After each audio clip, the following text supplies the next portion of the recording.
Okay, hello. My name is Kimberly Purdy. I am in Brittany Beck's EDEL 5500. And today I'm going to be talking about design thinking. And the first step in design thinking is the process. We have to understand the process. So first we have to empathize with our experiment, define our experiment, ideate our experiment, have a prototype of our experiment, and test that experiment. So let's go.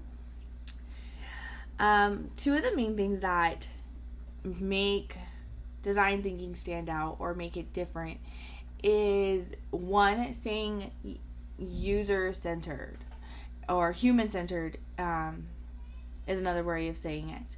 And two, focusing on empathy.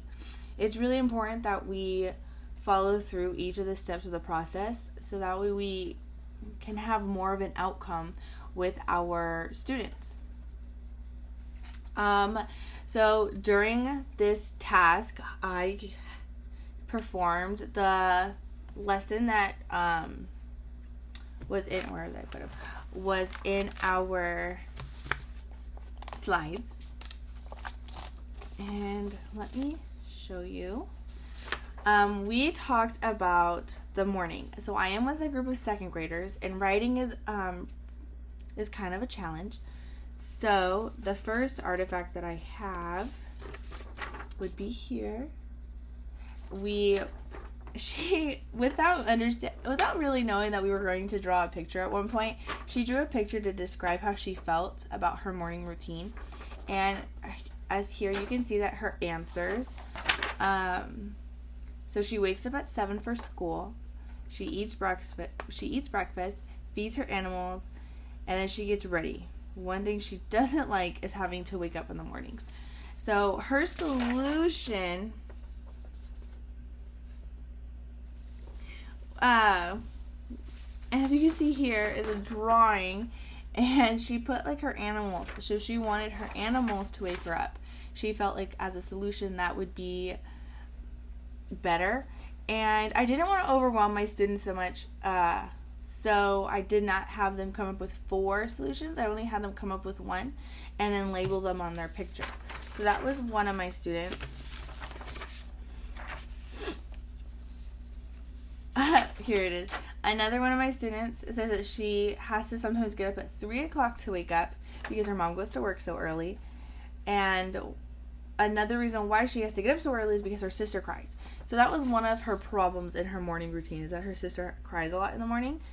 So she drew a picture on how to help her sister. Her sister's sleeping, and she has a doll that could comfort her. She said that she would give her sister a doll to comfort her.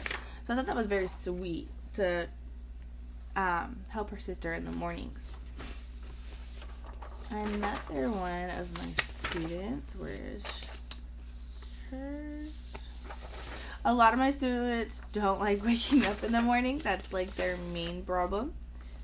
Oh, here it is. So he gets up at 3. His neighbors wake him up in the morning, which isn't cool. He says that they yell really early because they all have to go to work, and then he lives in an apartment. So he said that a solution to his problem is, if you can see down here, would be his mom waking him up instead of his neighbors. That's what he felt would be better. So during this experiment, like I said, they're not much writers, and they do tend to get overwhelmed pretty quickly. So it felt good to implement each of the questions that were given on the slide. It really gave me an idea of what to do and how to kind of expect my children to react. I knew that they would be a little overwhelmed because it is a lot of steps and it is a lot of questions that I asked them, and it's a lot of writing, and they're not used to it, considering last year it was completely digital, so they're used to typing, which is something I could have done as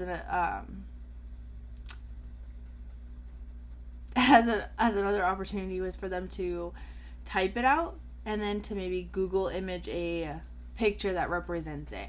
So that's another way I could have went about this.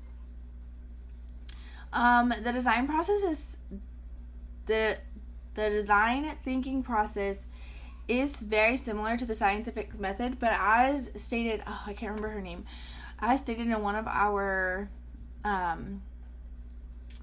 videos we had to listen to, the woman talked about how the scientific method is just a step, is just the beginning of the design thinking process, which I thought was a different way to look at it. I didn't see it that way at first, but listening to her speak about it and giving her examples and her reasoning, it really made sense with all the other materials that were given this week.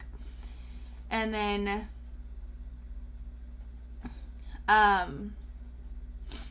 the toolkit, how the design thinking change both student learning experiences as well as school environment. Well, I believe that with the NGSS practice that they were using, which was the science and engineering practices, the cross-cutting concepts, and the disciplinary core ideas, and them using the first part, the 8 science and engineering practices, that they taught scientific processes that were both useful in the classroom as well in the real world. And so I felt like that was like helpful to kind of understand, and how it can be played in both our communities and in our school community, and even in your classroom community. So there's so many different aspects to a child's daily life. There's so many different communities and walks of people, that being able to use it in each one, and each of those 8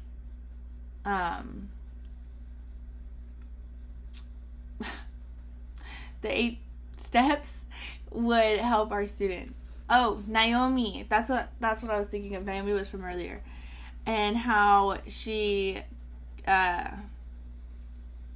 states the scientific inquiry. That's what I was going to get at. The scientific inquiry. And she said that it allows us to trust science, which I didn't quite understand that at first, but looking back on not only her lecture, and I even looked up her TED Talk, and listening to a little bit of that was really interesting to see how it all related into one. So yeah, I thought that was really interesting, and I think that using the design thinking in science is really helpful, and I definitely think that that's something I would like to implement, because you don't really see it too much in elementary, and we don't really talk about science that often either. So I couldn't really compare the curriculum and the material and the processes that I have learned over this past week to anything that we're doing now. And so I feel like science is one of the subjects that isn't really focused too much on. There is a curriculum that we're supposed to be getting. So hopefully when we get that curriculum into our classroom, and then I'm able to take what I've learned about design thinking and those steps and transforming it into what we're doing in that curriculum. I think that would be a really interesting and also an eye-opener to see what processes work well, and giving my students different ways to learn material other than just the basic norm. Okay, so that's all I have on Task B. Thank you.